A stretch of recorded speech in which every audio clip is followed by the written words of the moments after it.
Espíritu de Dios, llena mi vida,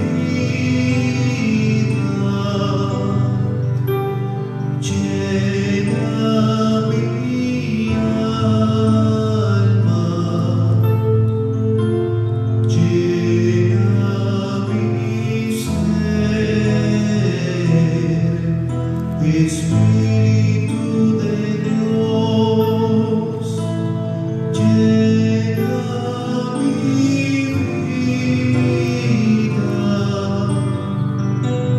llena mi alma,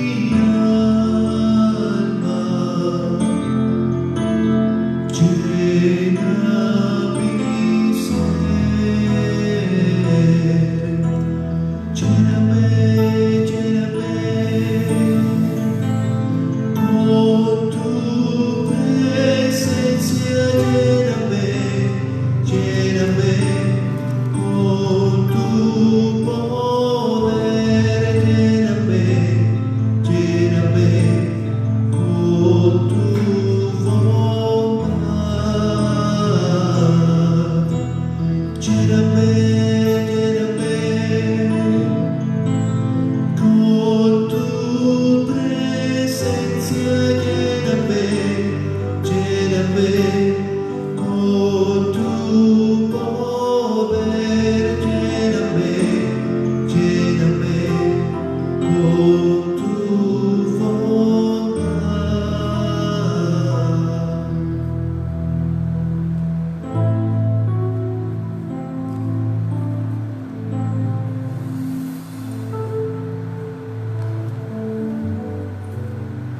Oh Creador inefable, tú que eres la fuente de sabiduría y el principio supremo, dígnate infundir sobre las tinieblas de nuestra inteligencia el resplandor de tu claridad, apartando de nosotros la doble oscuridad en que hemos nacido, el pecado y la ignorancia. Tú que haces elocuente la lengua de los niños, educa también la mía, e infunde en mis labios la gracia de tu bendición. Dame agudeza para entender, capacidad para asimilar, método y facilidad para aprender, ingenio para interpretar, al progresar y perfección al acabar. Tú que eres verdadero Dios y hombre, que vives y reinas por los siglos de los siglos. Amén.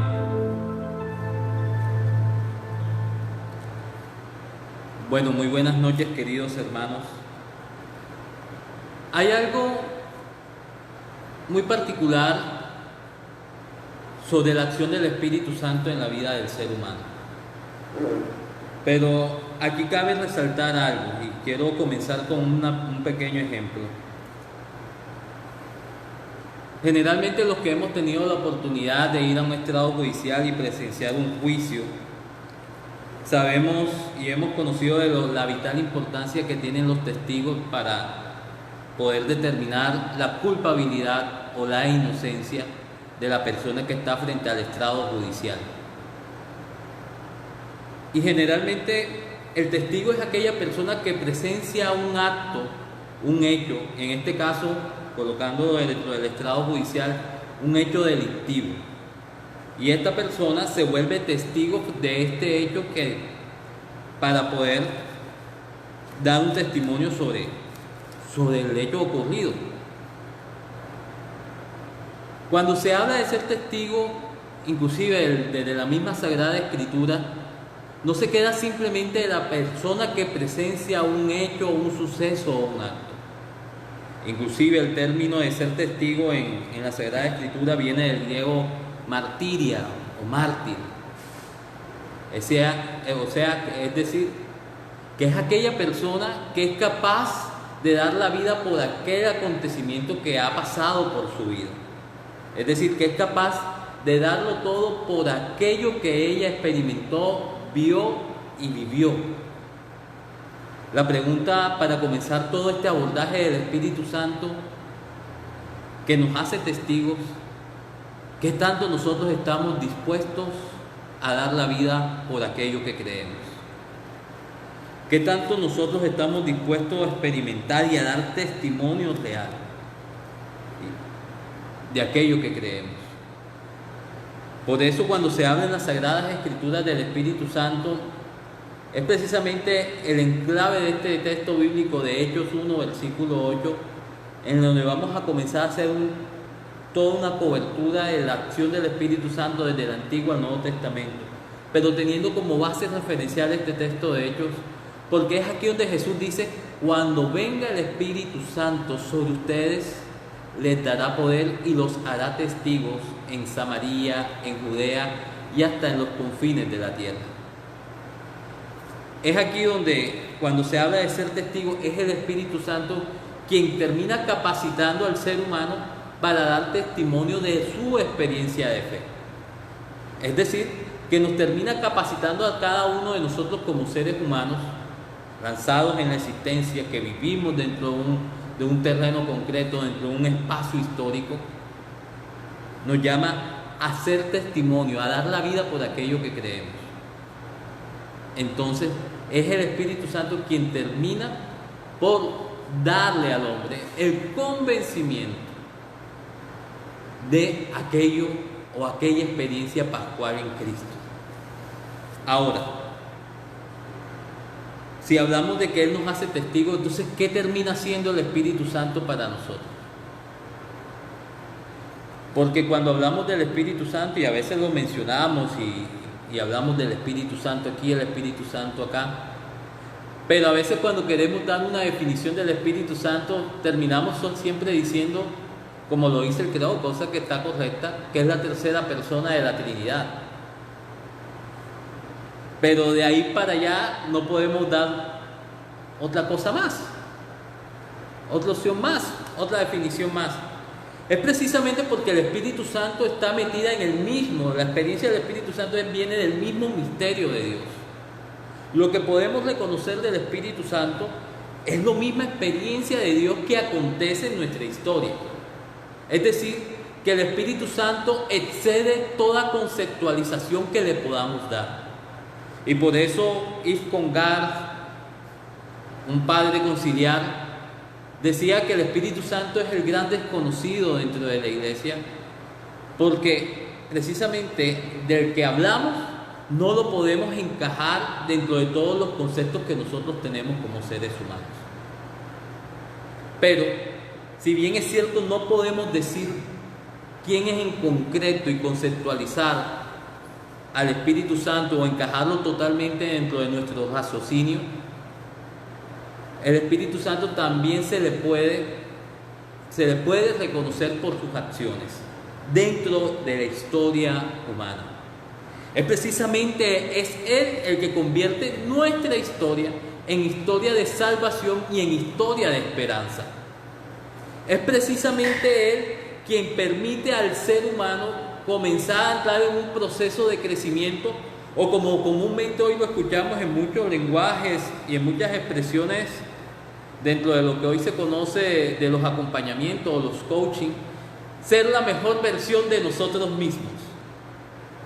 Pero la mejor versión de nosotros mismos no se sostiene en nosotros, sino que es en el Espíritu Santo quien nos da la posibilidad de empoderarnos, y nuestras acciones no es una acción propia del hombre, sino es el dejarse hacer por el hombre, dejarse hacer del hombre por parte del Espíritu, y eso sí lleva unas repercusiones en unas acciones concretas dentro de su realidad humana. Es decir, que el empoderamiento y el crecimiento y la mejor versión que nosotros podemos dar de nosotros mismos es precisamente por la acción del Espíritu Santo, aún más para nosotros los creyentes. Entonces, aquí cabe resaltar algo. Cuando comenzamos a hablar que el Espíritu Santo nos empodera, nos llena, nos fortalece y comienza a ser el todo, ahí comenzamos a determinar lo que comienza la Sagrada Escritura a indicarnos qué es el Espíritu Santo.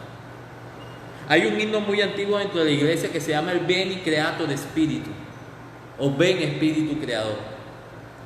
Y el Espíritu Santo, el primer indicio que nos da las Sagradas Escrituras, lo toma desde el mismo Génesis. Y el nombre que le da el Génesis al Espíritu Santo es el concepto de Ruach. Génesis 1, versículo 2 dice claramente que el Espíritu Santo se cernía sobre las aguas. Precisamente en el concepto hebreo, las aguas tienen mucho significado, tanto el lado positivo como el lado negativo. Por eso inclusive los judíos eran tan malos navegantes. Los que eran buenos navegantes eran los fenicios. Pero cuando se hablaba del mar y la experiencia del mar, cuando hay la acción de Dios, dice que divide las aguas. El Espíritu Santo revolotea y es quien divide las aguas. El Espíritu Santo se convierte en ese ruach divisor y convierte esa realidad, esa división entre las aguas que están subterráneas y el cielo, las convierte en espacio vital. Y ese espacio vital es lo que se conoce como ruach. Por eso la experiencia del viento que divide, pero no solo el viento recio, sino también el viento suave, se convierte en ese espacio vital, en ese hálito que genera y crea y recrea. Es decir, que el Dios mismo comienza a actuar la creación desde la misma acción del Espíritu Santo, desde el dynamics del Espíritu, porque ese es otro concepto que se le da al Espíritu Santo, el dinamismo y la acción de Dios dentro de la realidad humana. Pero cuando hablamos de ese ruach, de ese hálito de vida, no me quiero quedar solamente en el espacio de la creación en general, porque si hay algo que hace el Espíritu Santo, y es en donde particularmente actúa, y es lo que nos comienza a mostrar el Génesis, es que el agente, el sujeto principal de la acción del Espíritu Santo es el ser humano, es el hombre mismo. Por eso Génesis capítulo 2, versículo 7 dice claramente: y Dios formó al hombre de la tierra e insufló en sus narices el Espíritu Santo, y en ese momento se convirtió en un ser viviente. Y aquí entra una pregunta que me cabe hacerla y que podemos hacérnosla nosotros. ¿Será que el hombre sin espíritu es un ser viviente? Si precisamente es el espíritu quien da la vida al hombre, sin el espíritu somos seres vivientes. Y hay algo muy especial, porque en el lenguaje hebreo el hálito vital no separa el espíritu de Dios del espíritu del hombre, van unidos. Esa separación se comienza a dar ya después con la entrada de otras raíces de pensamientos de otros lados. Pero en el lenguaje judío, el espíritu de Dios y el espíritu del hombre están totalmente compenetrados. Por eso el Espíritu de Dios, o el Espíritu Santo, es el capacitante vital del ser humano. Es la que da la posibilidad del ser humano a ser un viviente. Es el que le da la posibilidad de ser plenamente humano. Por eso cuando uno habla de la humanidad, uno necesariamente tiene que comenzar a abordar la experiencia del Espíritu, porque es el Espíritu quien nos humaniza, nos permite comenzar a vivir nuestra experiencia como seres humanos. Ahora la pregunta aquí: ¿vivimos una experiencia realmente donde asumimos nuestra humanidad? Porque generalmente utilizamos la frase muy común: es que soy humano, es que yo soy humano. Pero generalmente esa frase la utilizamos para cuando está sucediendo algo negativo o nos hemos equivocado en algo. Y ojalá nosotros pudiéramos decir: es que soy humano cuando hago algo bien. Porque precisamente es el Espíritu Santo quien me dignifica en mi condición de ser humano. Y el ser humano es la unión y es el enclave donde Dios entra y habita en el ser. Es decir, es el Espíritu Santo quien nos posibilita ser quienes somos. Creo que en algunas ocasiones el Padre Juan, y han escuchado en alguna ocasión, de que muchas veces creemos que la vida es nada más nacer, crecer, reproducirse y morir, todo el proceso biológico. Inclusive hay una frase de Oscar Wilde, un escritor irlandés que me gusta mucho, y dice así: la mayoría de vivir es lo más extraño que hay, vivir es lo más extraño que hay. La mayoría de personas solo existen porque generalmente creemos que la vida del ser humano solamente se concretiza en lo material. O sea, que solamente nos quedamos en la materialidad. Y el Antiguo Testamento comienza a mostrar esa acción del Espíritu, que es precisamente Él quien nos da la condición de ser humanos. No es el sencillo hecho de nacer, crecer, reproducir sin morir. Es el que planifica y une esa parte material y la lleva a proyectarse hacia lo trascendente. Es decir, por eso es que el hombre siempre tiene el deseo de ser más. Por eso el hombre siempre tiene el deseo de crecer. Por eso cuando dice, inclusive, Blas Pascal dice, el hombre es el único que puede ser más que hombre. Y cuando hablamos de ese de ser más que hombre, no es que vamos a hacer otra cosa, sino siempre hay un deseo de ser mucho más de lo que somos hoy. Y es el Espíritu Santo quien termina planificando esa acción de humanidad en el ser humano. El Antiguo Testamento comienza a hablarnos de eso. Y es precisamente ese es el plan original de Dios para el ser humano, pero a causa del pecado hay una ruptura.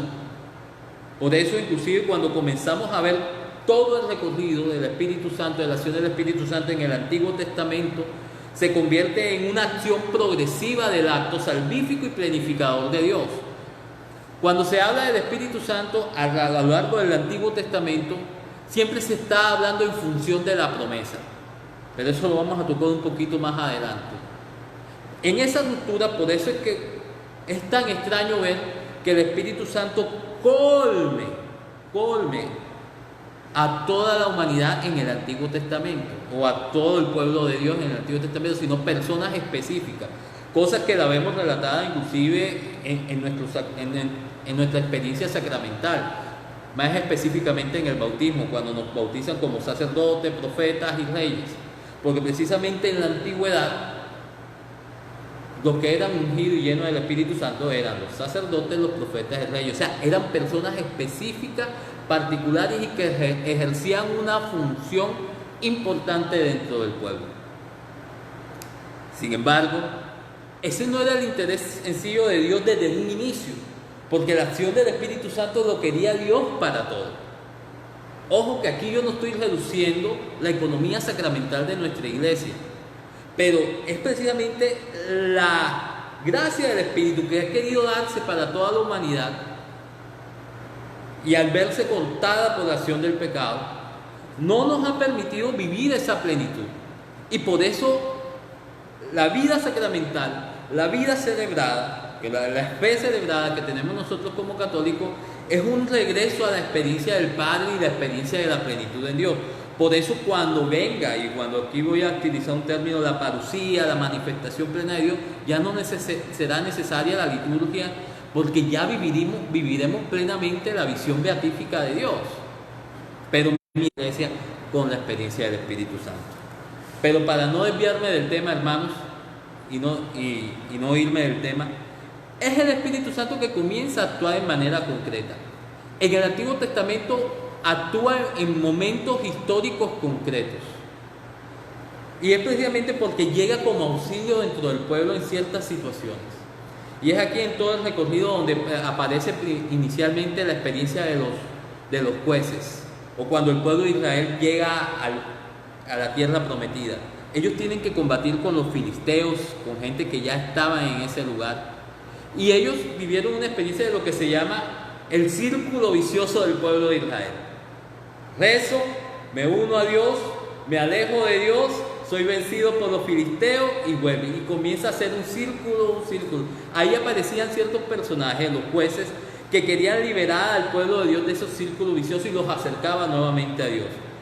El Espíritu Santo comienza a guiar al pueblo a soltar ese círculo de peco, me alejo, peco, pido perdón, vuelvo a Dios porque he sido vencido. Ese círculo vicioso es precisamente cuando hemos vivido lejos del Espíritu Santo. Ahora, llevándolo a nuestra vida, ¿cuántos de nosotros hemos vivido en un círculo vicioso alrededor de toda nuestra existencia? Es precisamente porque hemos roto con la acción del Espíritu Santo en nuestra vida. ¿Cuántas cosas se han vuelto como un vicio para nosotros que nos cuesta romper? Y terminamos dando vueltas y vueltas, vueltas y vueltas sin poder salir y viviendo una frustración constante. El Espíritu Santo en las Sagradas Escrituras nos muestra de que Él quiere romper esos círculos viciosos. Y por eso Él se tiene que convertir en ese hálito de vida para que el hombre en su humanidad no se vuelva esclavo de su humanidad. No se vuelva esclavo de su corporidad. Que no entre en mundanidad en su experiencia vital. Entonces, es aquí donde el Espíritu Santo coloca ciertos personajes para librar batallas, para librarlos del pueblo de los filisteos. El Espíritu Santo entraba en ciertos momentos históricos para librar al pueblo de su pecado.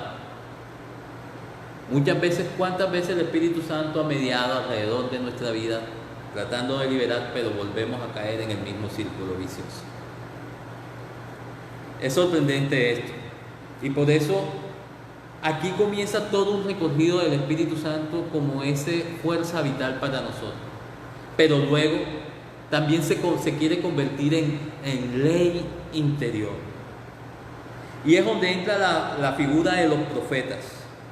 Es precisamente la acción del Espíritu Santo en los profetas en el Antiguo Testamento. Y aquí me quiero detener solamente en una parte del Antiguo Testamento, en aquel texto de Ezequiel capítulo 36, versículo 26, donde dice: les quitaré el corazón de piedra, les colocaré un corazón de carne y los haré volver a la ley, a que vivan la ley plenamente.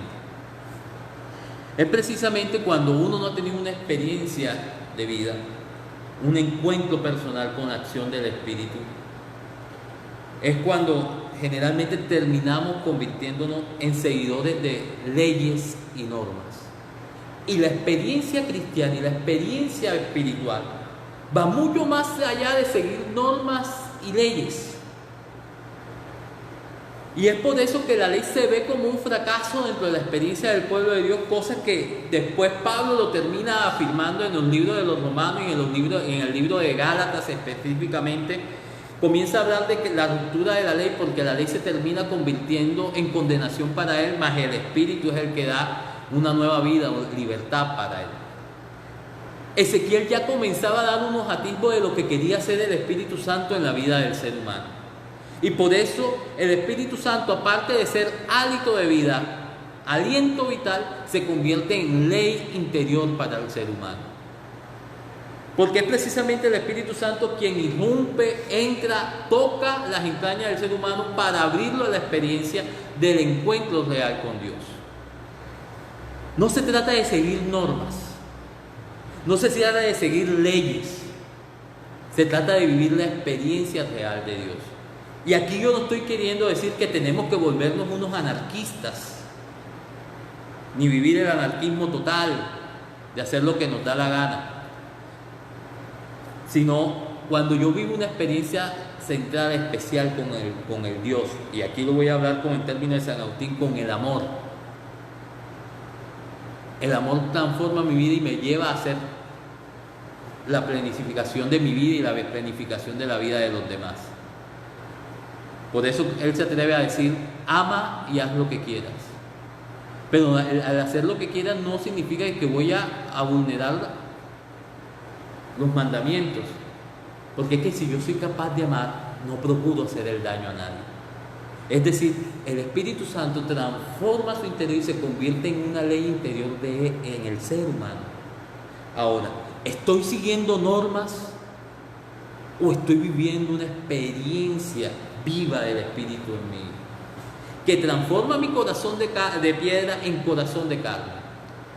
Es precisamente el corazón de piedra que ha evitado muchas veces el accionar del Espíritu Santo en la vida del ser humano. Cuando yo creo que mi vida es solo materialidad, cuando yo creo que mi vida yo lo puedo llevar a mi manera y que yo solo en mis fuerzas puedo. Y es el pecado del pelagianismo, el semipelagianismo, creer que no necesito de la acción de Dios en mi vida para yo poder lograr las cosas. Yo me convierto ahí en un sepulturero de mi propia tumba. Comienzo a convertirme en aquel que, porque la experiencia humana, en aquel que se sepulta a sí mismo, porque la experiencia humana es una experiencia finita. El que puede hacernos abrirnos a la experiencia de los trascendentes es el Espíritu. Y Ezequiel lo tenía claro porque en plena vivencia del exilio, cuando las posibilidades de salir del exilio eran imposibles, eran muy difíciles, Ezequiel les dice: les voy a convertir el corazón de piedra en corazón de carne, porque no son las circunstancias, no son las leyes, es la experiencia mía en lo profundo de su corazón quien puede transformar la realidad, su realidad de pecado, su realidad de exilio, porque vivimos exiliados de nuestra propia existencia. Y es por eso que la ley interior nos termina por llevarnos a apropiarnos de nosotros mismos, apropiarnos de nuestra propia humanidad, y hace posibilita la apertura a lo trascendente, posibilita al hombre llevar a plenitud la experiencia del amor. Es decir, la ley se convierte en amor. Por eso no se trata en nuestra experiencia cristiana de seguir normas, pero solo eso se va a lograr comprender a la medida que yo me abro a la acción del Espíritu Santo. No es desde el exterior que viene la transformación. Mire, y aquí yo lo voy a colocar como un ejemplo. Hay cuando hemos vivido ciertos tipos de relaciones afectivas y también pues en amistades, cuando en psicología se llama la psicología del grupo de tres, es decir, el joven, el adolescente que va en búsqueda de la aceptación del grupo, y por buscar la aceptación del grupo busca también transformar algunos comportamientos para buscar ser aceptado y para que la gente lo reciba con beneplácito. Lo mismo el hombre con la mujer en la relación afectiva, a veces terminan anulando. Ojo, no se trata de aquí no se trata aquí propiamente, porque se trata de ceder, sí, en algunas cosas, pero hay cosas en las que no puedo perder la esencia de lo que yo soy, cosas que no son negociables, mi experiencia de Dios, por ejemplo. Y aquí yo quiero detenerme con esto. Cuando yo siento muchas veces que me quieren transformar de afuera, a veces siento que me están enajenando y yo estoy dejando de ser lo que yo soy. ¿Cuántas veces hemos experimentado que por querer ceder a ciertos cambios, y hay personas que nos han querido cambiar ciertas actitudes, y nosotros por ser complacientes sentimos que estamos perdiendo nuestra propia identidad? El Espíritu Santo hace algo muy particular en nosotros. Él transforma desde dentro, es decir, que no te deja perder tu propia identidad, es decir, que nosotros los seres humanos no somos marionetas en sí mismos. El Espíritu Santo lo que hace es que nos llena de su presencia, nos transforma en el interior y hace posible el cambio en nuestra vida sin dejar de ser lo que nosotros somos.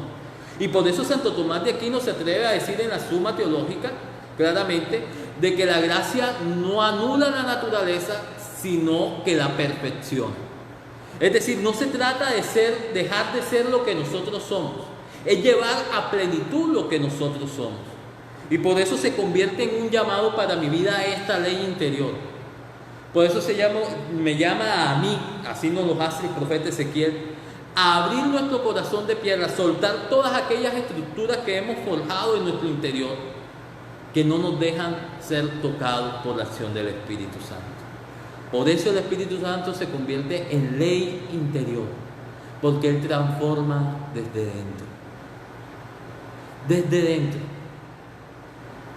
¿Qué cosas no están dejando obrar el Espíritu Santo en mi vida desde dentro? Rencores, odios, patrones de conducta, vicios. ¿Qué cosas? ¿Qué esquemas? Mi racionalismo, mi materialismo, mi individualismo. En fin, casi todos los sismos son negativos para nosotros los seres humanos. Por eso el Espíritu Santo llega a nuestra vida para convertirse en ley interior, una ley nueva que transforme nuestro ser, que nos permita abrirnos a una experiencia renovadora. Por eso la experiencia del Espíritu Santo es siempre transformadora, pero la transformación no es transformación de las circunstancias, hermanos, es transformación del sujeto. Y aquí yo quiero quedarme en este detalle porque si no entendemos esto no vamos a poder abrirnos a la experiencia plena del Espíritu Santo, que es lo que nos llama a este Pentecostés y desde las Sagradas Escrituras. Y es que si yo no me abro a la experiencia del Espíritu Santo, mis circunstancias van a terminar por agobiarme y terminarme por llevar a la desesperación. Es decir, perder toda posibilidad de cambio en mi propia vida. No son las condiciones, son las opciones abiertas por el Espíritu Santo. No son las circunstancias. Es la manera en cómo yo cambio y transformo mi mirada frente a la realidad. Y eso solo es posible cuando yo soy capaz de abrirme a la acción del Espíritu Santo dentro de mí. Ese es el llamado que tenemos todos. Y ese es el anuncio de los profetas, a transformar el corazón, a transformar la situación, a transformar todo nuestro ser interior. Porque el corazón no es el corazón romanticista que generalmente nosotros creemos que es, no. El corazón es el lugar de las decisiones, de las opciones, hacia dónde encuentro mi horizonte de sentido. Es en el corazón, el hombre interior, el nefesh de los hebreos, el hombre interior. Estoy abriendo mi corazón a que Dios actúe en mi interior.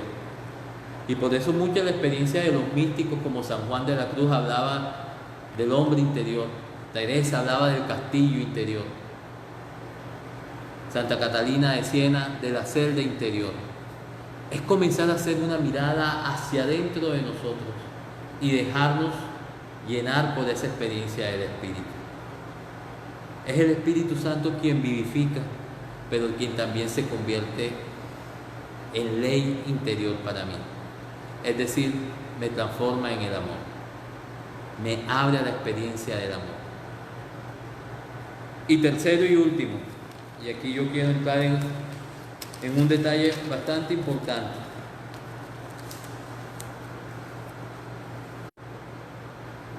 Y al hablar del Espíritu Santo como plenitud, el profeta Joel dice que cuando viniera el Espíritu Santo, los hombres, los ancianos profetizarían. El Espíritu Santo es una promesa para todos. Y ya desde el Antiguo Testamento se comenzaban a mirar ciertos atisbos de lo que Dios quería comenzar a hacer en el interior del ser humano. El plan inicial de Dios para el hombre es que viviera plenamente en su experiencia, en su encuentro con Él, en unión con Él.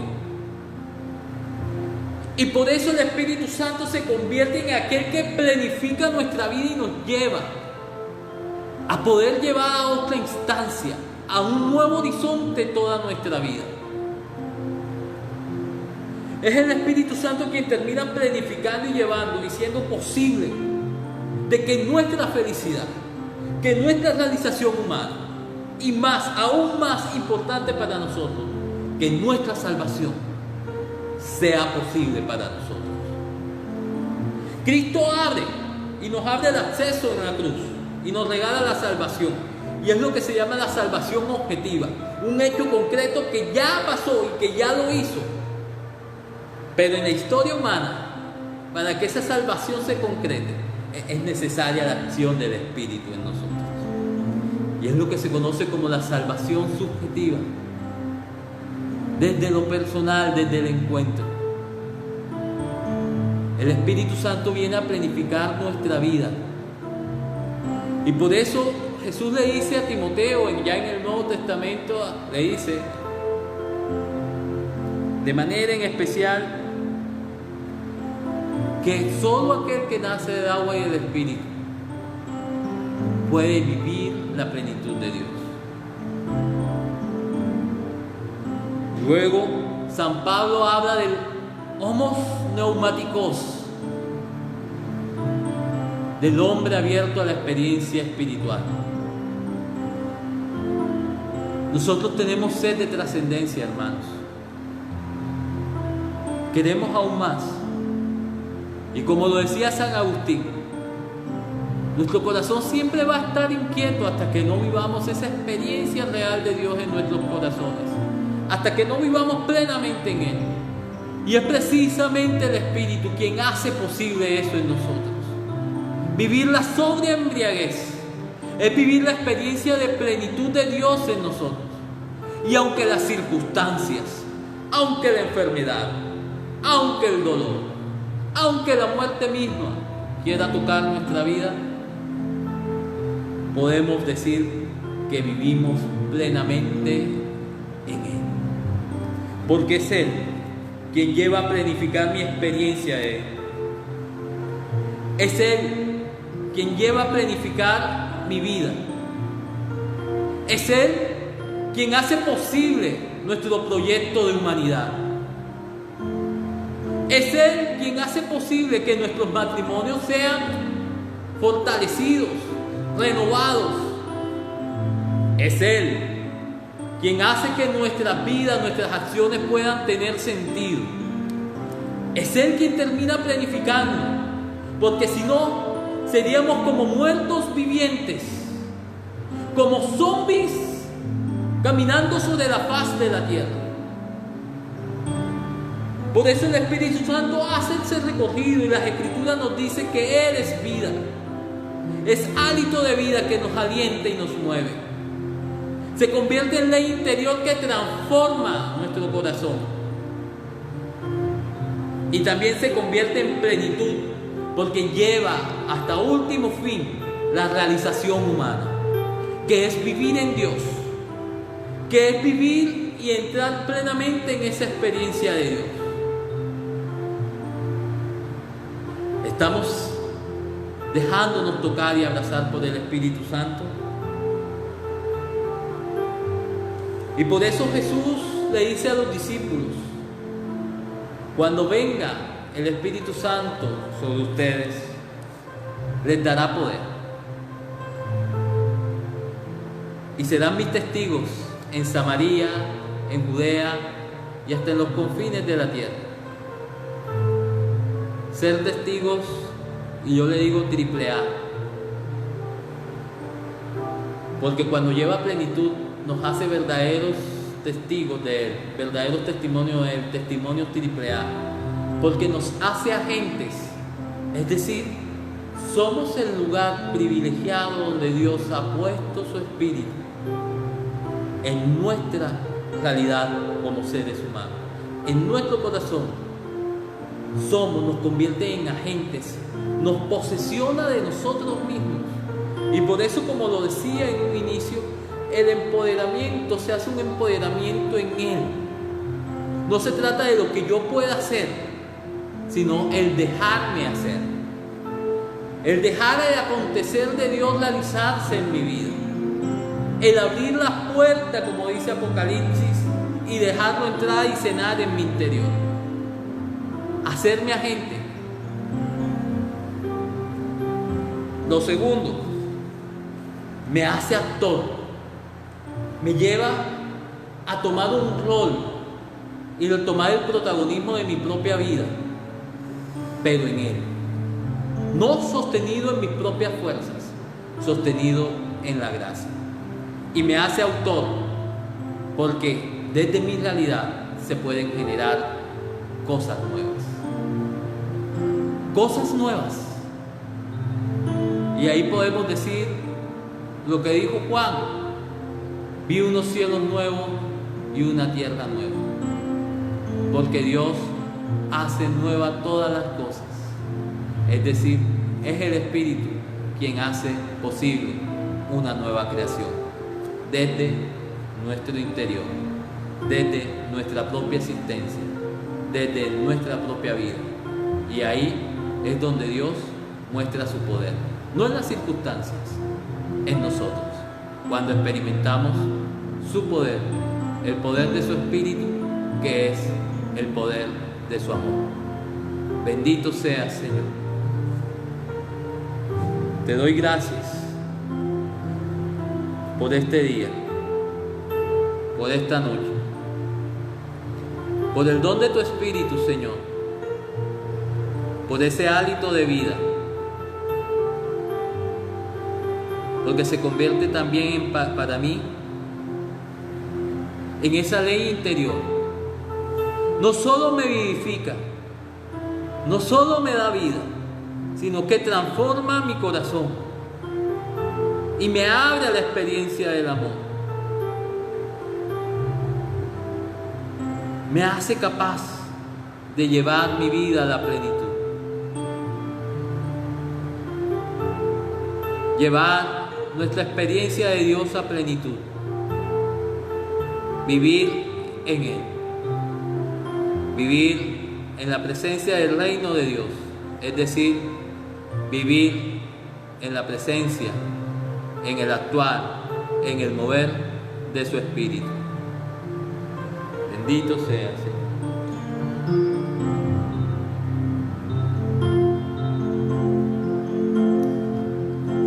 El Espíritu de Dios está en ese lugar. El Espíritu de Dios se mueve en ese lugar. Está aquí para consolar, está aquí para liberar, está aquí para guiar. El Espíritu de Dios está aquí. El Espíritu de Dios está en ese lugar. El Espíritu de Dios se mueve en ese lugar. Está aquí para consolar, está aquí para liberar, está aquí para guiar. El Espíritu de Dios está aquí. Muévete en mí, muévete en mí, toca mi mente y mi corazón, llena mi vida de tu amor. Muévete en mí, Dios Espíritu, muévete en mí. Bendito seas. Muévete en mí, muévete en mí, Señor. Toca mi mente y mi corazón, llena mi vida de tu amor. Muévete en mí, Dios Espíritu, muévete en mí. Señor, llévanos a vivir un perenne Pentecostés, como lo decía San Pablo VI. Vivir un Pentecostés constante, continuo, y que esté generando nuevamente las cosas, creando nuevas cosas desde ti, desde tu amor, desde tu horizonte. Sé tu Espíritu Santo haciendo todo nuevo en nosotros, llevando a plenitud lo que un día Dios soñó con nosotros, vivir en Él, para Él y con Él. Bendito sea, Señor. Gracias. Gloria a ti. Muchas gracias a todos los que se conectaron y estuvieron con nosotros.